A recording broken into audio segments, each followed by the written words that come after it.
Baba twasema Yesu twasema Baba twasema ewe Mungu Yesu twasema kwa pumzi na uhai Baba twasema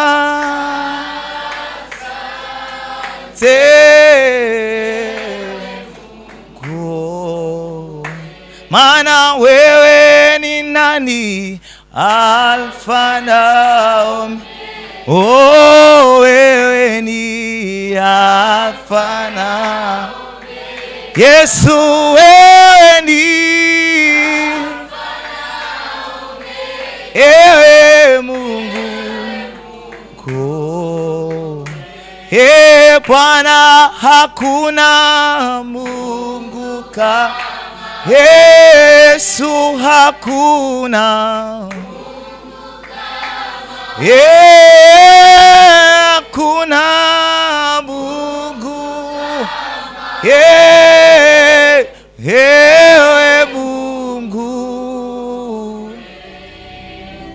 Nakushukuru Mungu kwa ajili ya neema na nguvu zako ambazo umetujalia tena siku ya leo.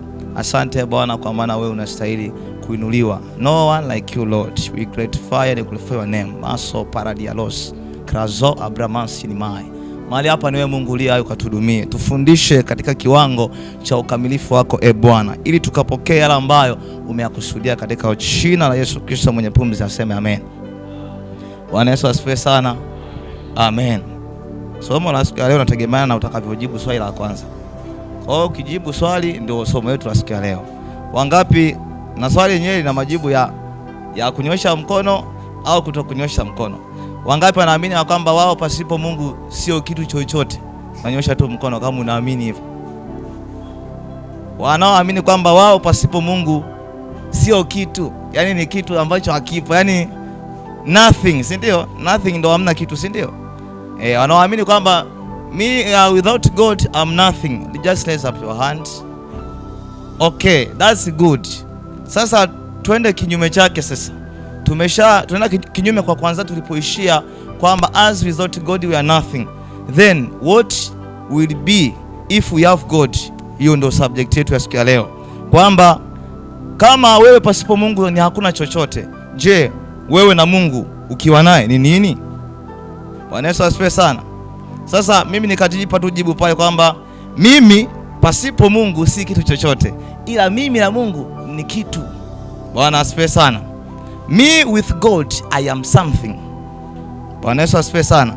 Kwa hiyo tutajifunza kwamba mimi nikiwa na Mungu ni kitu, kwa sababu wengi tunajua mimi pasipo Mungu sio kitu. Je, mimi na Mungu ni nani? Somo hili litakusaidia moja, kujijua wewe na kujitambua uhalisia wako wewe kwenye maisha yako na Mungu, kwa sababu kuna either you to have God or you not to have God. If you don't have God you are nothing, and if you have God you are something. Bwana asifiwe sana. Haleluya. Ukiishia tu kama me without God I'm nothing, it's good, lakini bado hautaweza kuendelea maisha yako na Mungu. Yatakuwa ni short lived, maisha mafupi sana ya kwako wewe na Mungu. Maana hautajua kwamba nikiwa na Mungu mimi ni nini, nikiwa na Mungu mimi ni nani, nikiwa na Mungu naendaje, nikiwa na Mungu siishije au naendaje. Bwana asifiwe sana. Kwa hiyo utajifunza kwamba me with God I am something. Naanza tu na mfano. Hii ni nini? Hiki ni nini? Jamani, kila jibu hapo ni sahihi, ni sio kafikiri nakosea. Hii ni nini? Wewe unasemaje dada? Chupa yenye maji. Mwingine? Maji kwenye chupa. Mwingine? Okay, nirahisishe swali. Ukienda pale container, ukifika unamwambiaje ili upatiwe kitu kama hiki, unamwambiaje? Naomba maji ya nini, ya shilingi ngapi? So this is not a bottle with water, this is water, right? Kwa sababu ukienda dukani haumwambii naomba chupa yenye maji, unamwambia naomba maji, si ndio? Si ni hivyo? Aha, basi kama nipo ni sawa. Haya maji bahati mbaya ningekuwa nimeanywa yakaisha, ningekuonyesha. Okay, nikitoa maji huko ndani, hii itaitwaje? Itaitwa chupa, si ndio? Okay. So, ikiwa haina maji inaitwa chupa. A person without God is nothing. Alafu ikiwekwa maji ndani yake haitwi chupa yenye maji kwa namna ya kuelezeka, inaitwa maji. Kwa maana gani sasa? Tukija kwenye somo letu, mimi pasipo Mungu sio kitu chochote, and me with God I am something. Maana yake ni nini? Maji yakitoka kwenye chupa hii hayatabadilishwa jina, yatabaki kuitwa maji. Ila chupa hii ikiondolewa maji ndani yake itabadilishwa jina, itaitwa chupa. Bwana Yesu asifiwe sana. Maana yake ni nini? Huyu ni mtu ambaye ana kitu ndani. Kitu kimechukua kichoko ndani, ndio kimechukua jina la jumla la chupa pamoja na kitu chenyewe. Na maajabu imetokea ni kwamba kinachoitwa jina la jumla sio hii chupa, inaitwa kichoko ndani. Maana yake ni nini sasa? Wewe pasipo Mungu ni chupa iliyo tupu na utaitwa a vessel, just a vessel. Lakini wewe na Mungu ni chupa iliyojazwa kitu ndani. Na hicho kilichojazwa ndani kinaitwa Mungu. Hebu sema Mungu. Kwa lugha nyingine, mtu ambaye anajua mimi nikiwa na Mungu ni kitu, haitwi mtu, anaitwa nani? Si umenielewa? Bwana Yesu asifiwe sana. Kwa sababu gani? Kilichoko ndani ndicho kinatoa jina la jumla, sio kila ambacho kime contain kitu ndani. Kwa hiyo haya yanaitwa maji ya kunywa pasipo kuangalia kuna nini, kuna chupa. Ila nikitoa maji ndani ikabaki chupa, inaitwa hii ni chupa. Sasa inawezekana ikawa ni chupa ya gongo, ikawa ni chupa ya maji, au ikawa ni chupa ya kitu chochote. Bwana asifiwe sana. So you without God you are a bottle, but you with God you are called the son of God. Hallelujah. Bwana Yesu asifiwe sana. Ukijua hivyo, maisha yako yataanza kutoka kwenye kubaki kusema mimi pasipo wewe siwezi, unaanza kusema mimi na wewe ninaweza kila kitu. Maisha yako yanatoka kwenye mimi pasipo wewe mimi ni mbu tu, unakuja kusema mimi nikiwa na Mungu ninaitwa mwana wa Mungu. Bwana asifiwe sana. So you with God you are God living in the flesh. Jesus was God in full, lakini alikuja kwenye namna ya mwilini ili kuprove ya kwamba walio wa mwili wamewekewa neema ya kupewa Mungu ndani yao. Hawaiti tena wanadamu, human, wanaitwa sons and daughters of God. Bwana asifiwe sana. Kwa hiyo mtu wa Mungu ambaye anajua kwamba mimi sio kitu nisipokuwa na Mungu, ni mtu anayejua kwamba mimi nikiwa na Mungu. Haleluya. Bwana asifiwe sana. Sasa changamoto inakuja wapi? Changamoto inakuja kwenye mindset iliyobaki kujua mimi nisipokuwa na Mungu sio kitu, na haitoki hapo kwenda kwenye mimi nikiwa na Mungu ni kitu fulani. Maajabu ni kwamba ukisoma kitabu cha Korinto wa pili sura ya 5 mstari wa 17 inajulikana kabisa, nasema kwamba hata imekuwa mtu akiwa ndani ya Kristo amekuwa kiumbe kipya, ya kale yamefanyaje? Yamepita, tazama yamekuwa mapya. Amekuwa kiumbe, haija specify moja kwa moja ni kiumbe cha namna gani, lakini kiumbe hiki ndicho kinachoamanishwa kwenye kitabu cha Mwanzo pale anaposema kwamba na tumfanye mtu kwa mfano wetu na kwa sura yetu. Maana yake God created something, a creature ambayo is not per se a human. Ni creature fulani ambayo sifa yake kubwa it is likeness with God, ambayo ni image ya Mungu. Maana yake God with this kind of creature ni wanafanana. Bwana Yesu asifiwe sana. Ukitaka kujua ufundi wa Mungu, angalia alichokitengeneza. Ufundi wa msusi, angalia kitu alichokisuka, na ufundi wa mfinyanzi, angalia chombo alichokitengeneza. Bwana Yesu asifiwe sana. So ukitaka kujua mtu ni wa namna gani, usiangalie mtu wewe unaishi sasa hivi, angalia mtu aliyeumbwa. Anasema hivi, tumfanye mtu kwa mfano wetu. Huyu ni Mungu, si ndio? Na kwa sura yetu. Maana yake ukitaka kumjua mtu aliyehalisia ni mtu aliyeangaliwa kwenye sura na mfano wa Mungu. Maana yake ili ujue kwamba mimi na akili kiasi gani, wewe niletee pepa matokeo natajua kwamba nina akili kiasi gani. Wala usiniulize una akili au hauna akili. You just bring an examination. Alafu nikipata mimi natajua nina akili au sina akili. Ukitaka kujua kwamba ninajua kucheza mpira, wewe nipeleke kwenye mpira. Nitakachokionyesha utajua kwamba huyu jamaa anajua. Ndicho kilichotokea kwamba huyu mtu aliyefanywa na kuumbwa kwa mfano wa Mungu alikuwa anafanania kazi iliyofanywa na nani? Na Mungu mwenyewe. Kitabu cha Efeso 2:10 nasemaje? For we are his masterpiece, created in Christ Jesus to do all the good works. Manake nini? The word masterpiece manake something of great value, created with the creator, katika ubunifu wa kiwango cha juu. Manake ukitaka kumjua mtu, usimwangalie mtu ambaye hana bumu, hapana. Usimwangalie mtu mwenye bumu, hapana. Angalia mtu kwa maana ya kwamba aliyetengenezwa katika ubora na kiwango cha juu cha nani? Cha Mungu. Bwana asifiwe sana. So huyu mtu sasa ndio akija kujua kwamba me with God I am something. Huyu mtu maisha yake ni tofauti sana. Haleluya. Bwana Yesu asifiwe sana. Kwa hiyo nataka kwanza uelewe, ujue kwamba wewe ni nani. Ukishajielewa wewe ni nani, shida zingine sio za kwako. Ukishajua wewe ni mtoto wa Bakresa, shida za kula miogo hazikuhusu. Ukishajua wewe ni mtoto wa Modewiji, swala la kusafiri kwenye ndege sio swala la kwenda kwenye maombi. Bwana Yesu asifiwe sana. The issue comes here, you know that you with God you are something. And hiyo something ni kitu gani, kina sifa gani? Ndio moja ya sifa ni kinamfanana Mungu 100%. Alafu mbili, kimewekwa kwenye humanity form ili kiweze kumthibitisha Mungu ambaye haonekani aweze kuonekana. Emmanuel, Mungu pamoja na wanadamu, si ndio? Jesus Christ. Jesus means the savior, si ndio? Maana inside is Jesus, outside is Emmanuel. Ili lengo ni nini? Jesus carried inside Emmanuel must be manifested. Hallelujah. Bwana Yesu asifiwe sana. Wewe sasa mtu wa Mungu, ukiwa na Mungu ni kitu, sio mwanadamu tena, ni kitu, a creature undefined, ni kitu cha maajabu ambacho kikiexposiwa leo hivi hamna mtu anaweza akaamini. Bwana Yesu asifiwe sana. Bwana asifiwe sana.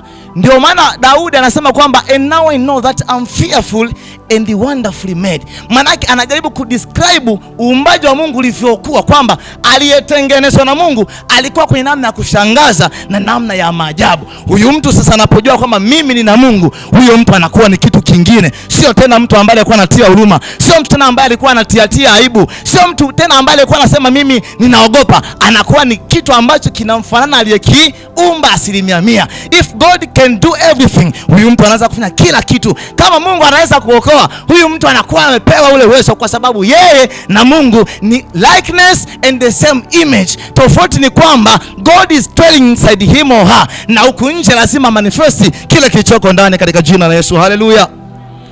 Haitwi chupa ya maji na maji, inaitwa maji. You are called God not because you are God like God is the one who is in heaven, just because you are his image and likeness. Wewe ni matokeo na matunda ya kazi ya mikono yake. Haleluya. Bwana Yesu asifiwe sana. You with God you are something very terrible. Ni kitu ambacho hakieleweki, ambacho siku kijijua siku kijifahamu kumbe mimi nikiwa na Mungu, yote aliyosema na mhusu Mungu ndio wewe. Bwana Yesu asifiwe sana. Sasa tujifunza mambo mawili ambayo sasa wewe inatakiwa ufanye kama proof ya kuproof ya kwamba wewe una Mungu na Mungu ndiye baba yako, na Mungu na wewe likeness and image, ni copy na paste ya picha moja. Bwana Yesu asifiwe sana. Shida inakuja wapi? Shida inaanzia hapa, kwamba wewe hujajijua kwamba una Mungu. Unajua kabisa wewe pasipo Mungu ni hamna chochote. Unajua vizuri, ila hujajua wewe ukiwa na Mungu ni kila kitu. Hujajua. Sasa ili ukishajua hivyo, nitakiwa uanze kuishije? Moja, hapo unafanya exercising faith, kuweza kuifanyia kazi imani. Mambo mawili in exercising faith, ili kila ambacho wewe uko uweze kuthibitika nje. Bwana asifiwe sana. Bwana Yesu asifiwe sana. Imani tunasema, maandiko yanasema kwamba imani chanzo chake ni kusikia, na kusikia huja kwa neno la nani? La Kristo, si ndio? Na imani ni kuwa na nini? Na hakika ya mambo yatarajiwayo. Sasa ili uonekane wewe una kitu, na hicho kitu kinakufananisha na aliyekuumba. Yaani aliyekuumba akiangalia hivi akisema hii ndio kazi yangu, hii ndio kazi yangu. Wakiangalia kazi wanasema wewe jamaa unajua sana, kwa sababu kazi yenyewe inasadifu yaliyomo ndani yake. Bwana asifiwe sana.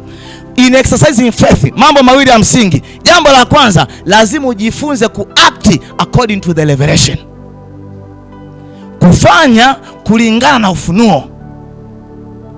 Bwana Yesu asifiwe sana. Kufanya kulingana na ufunuo. Kitabu cha Kumbukumbu la Torati 29:29 anasema mambo ya sirini ni ya Mungu, Maana yake asiyojulikana kwako bado yako kwa Mungu. Alafu anasema mambo yaliyofunuliwa kwetu ni kwa ajili yetu. Maana yake nini? Kama wewe uliamua jina lako unaitwa Sabina, alafu bahati nzuri Mungu amekwambia wewe jina lako sio Sabina, walikutoka sababu tu wewe ni Mchaga kwa mfano. Wewe jina lako unaitwa Joyce. Manake tayari akifunuliwa jambo, lile jambo linakuhusu wewe kulifanya kazi ili kila ambacho kimetoka ndani yako kiweze kuthibitika. Bwana Yesu asifiwe sana. Hivyo nafikiri mtu aliambiwa kwamba wewe ni mjinga sana akiwa darasa la kwanza, akaendelea na tabia hiyo ya ujinga, hawezi akabadilika. Ila siku akija akaambiwa kwamba mbona una akili sana alafu niishi maisha ya kijinga, tayari kapewa ufunuo kwamba yeye ni mwenye akili, ila ameambiwa maisha anayoishi na kijinga. Bwana asifiwe sana. Manake nini? Revelation unaipata, hiyo inakupa go ahead ya kufanya mambo. Unapofanya jambo according to revelation, unapo act according to revelation, manake unafanya kila ambacho wewe ndiyo uhalisia wako kianze kuthibitika. Kuna watu wanakuambia hivi, leo wewe, mtu anakuambia hivi, nikitaka kesho amki.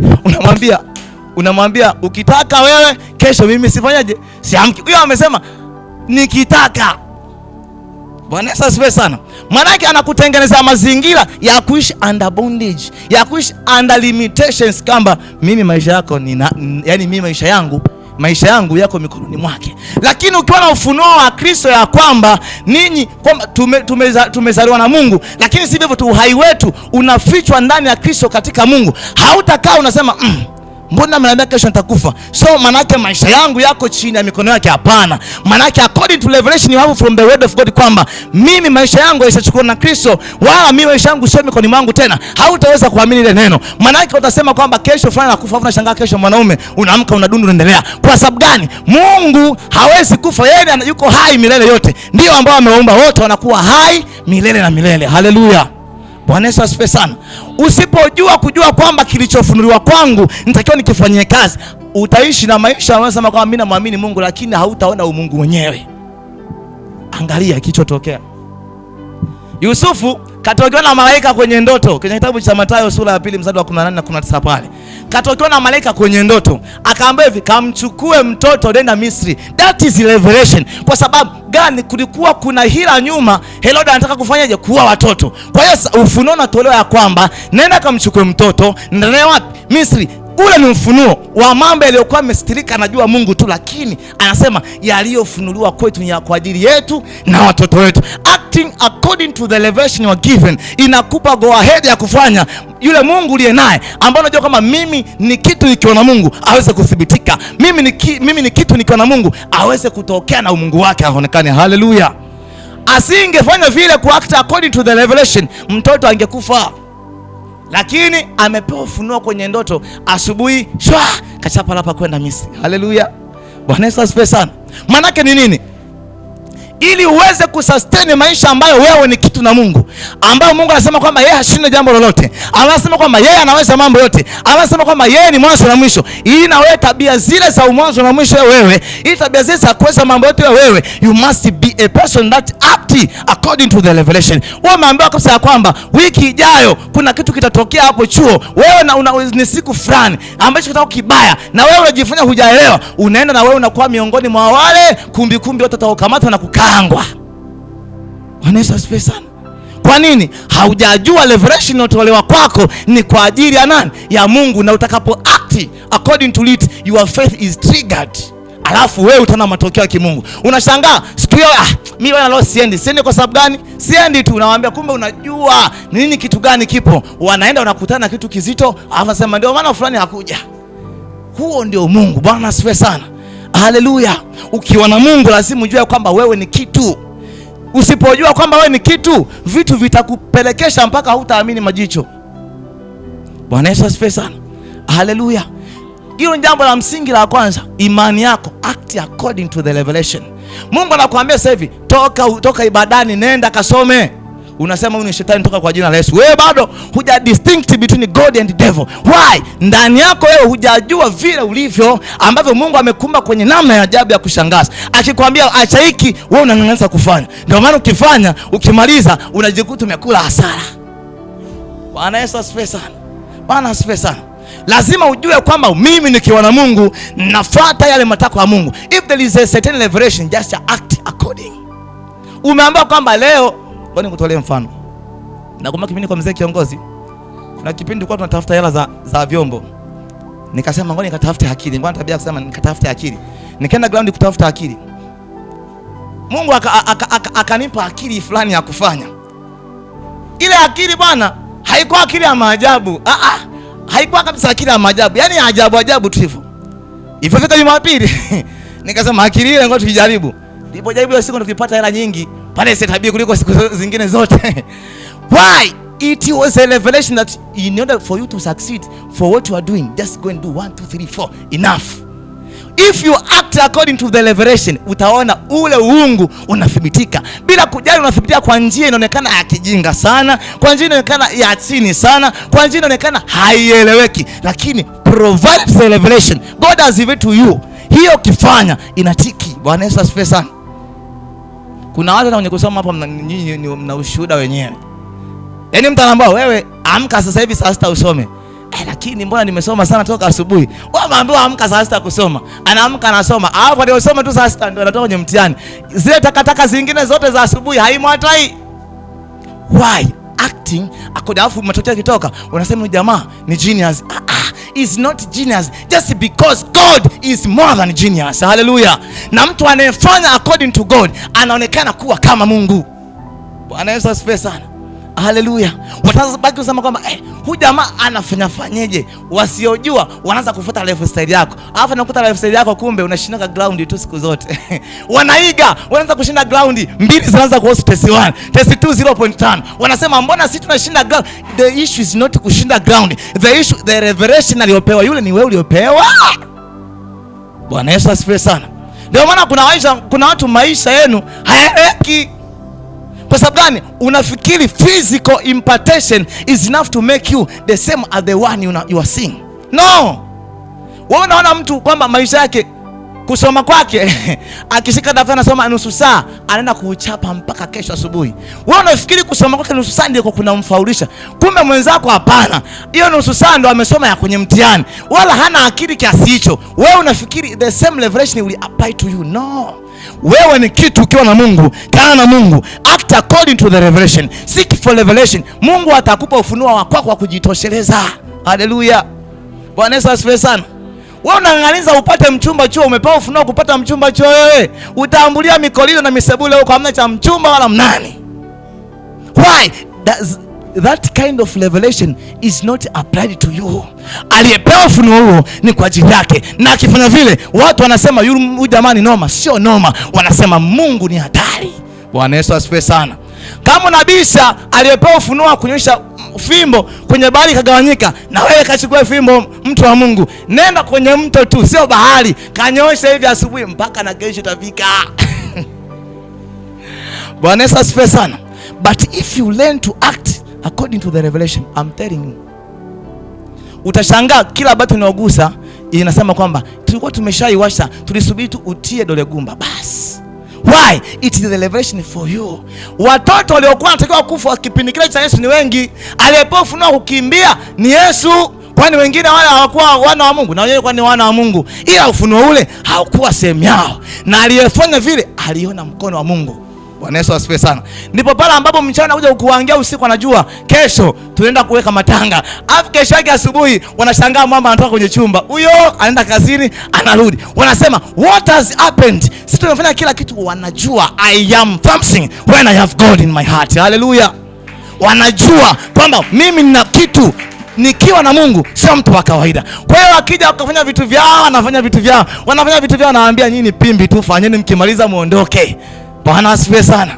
Hallelujah. Boss anakuambia kuanzia wiki ijayo itakuwa ni 1 2 3, masharti kibao mengi sana. Alafu Mungu anakuambia hivi, kila silaha inayofanyika haitafanikiwa dhidi yako.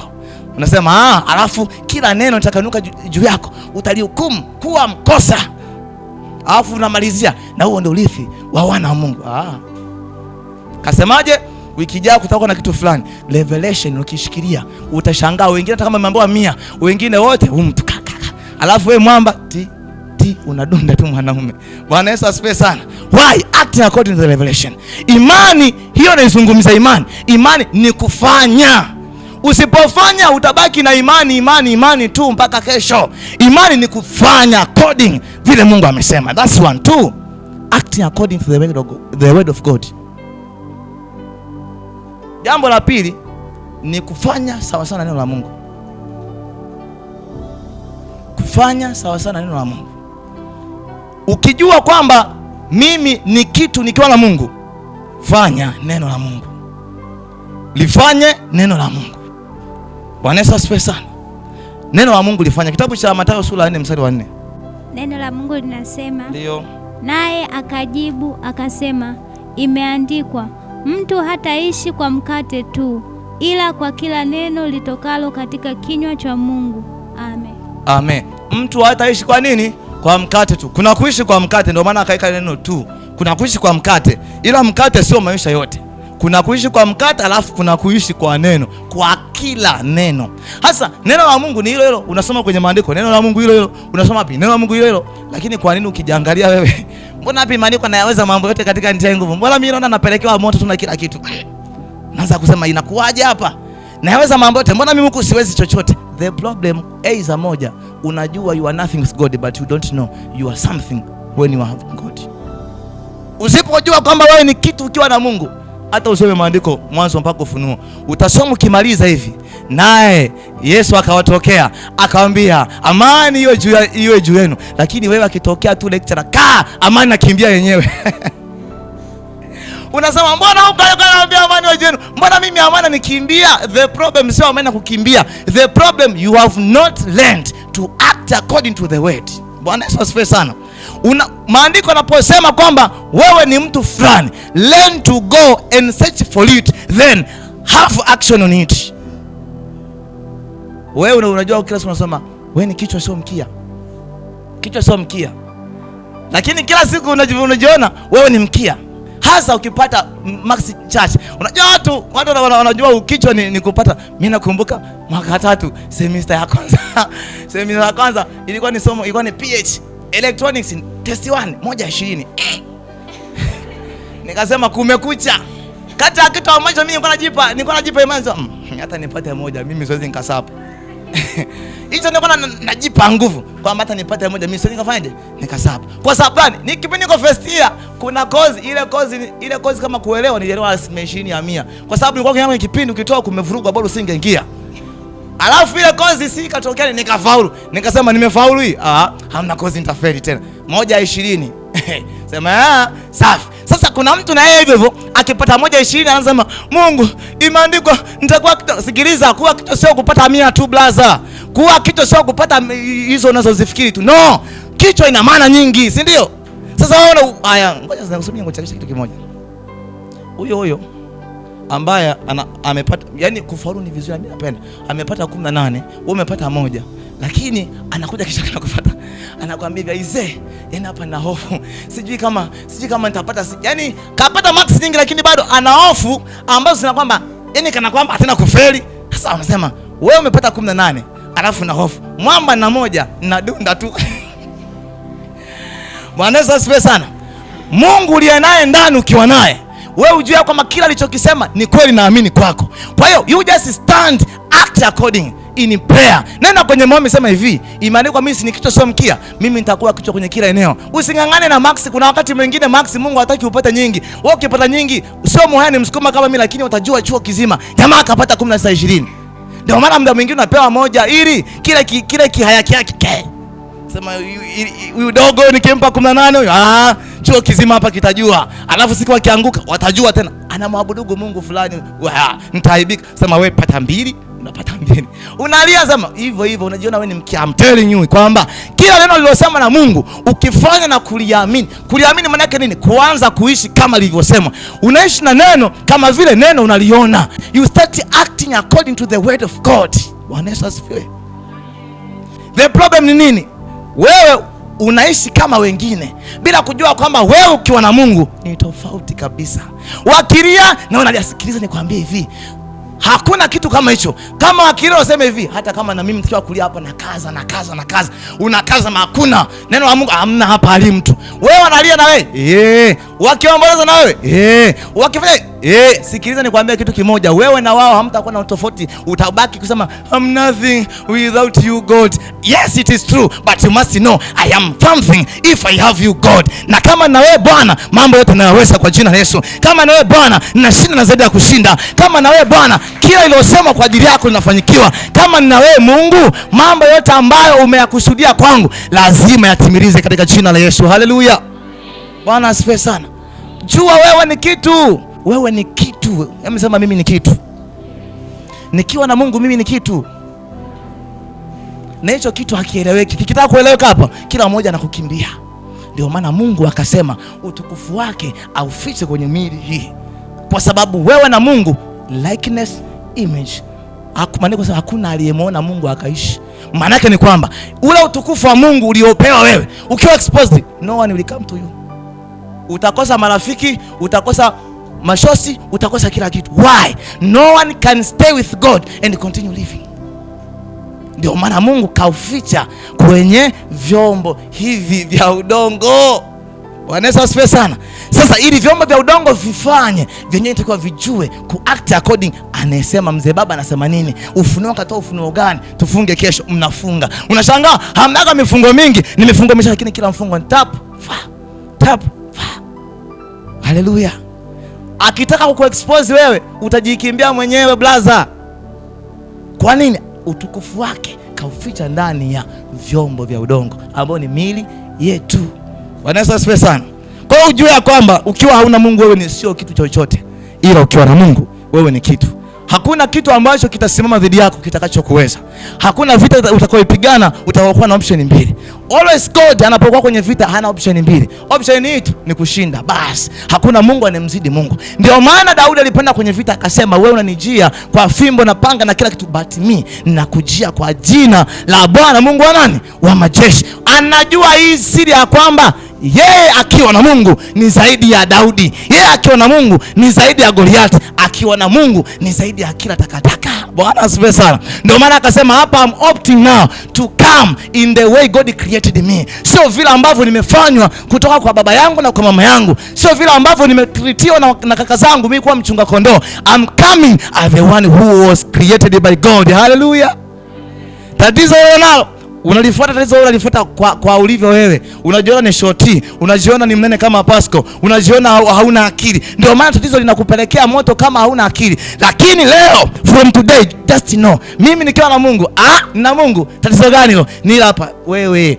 Nani wewe mlima mrefu? Mbele ya Zerubabeli utakuwa tambarare. You just stand, walk according to the word. Hallelujah. Bwana asifiwe sana. Hapo ukijua wewe ni kitu ukiwa na Mungu. From today, wewe jua wewe sio mtu. Wewe ni kitu tena cha ajabu ambacho tu ni kabila lako ndo limekufunika funika. Umezaliwa kwa Wasukuma, umeshakuwa mkulima. Umezaliwa kwa Wachaga, wamekufundisha kufanya biashara na kutambika. Umezaliwa kwa Waha, wamekufundisha kurukaruka kwenye ungo. Lakini in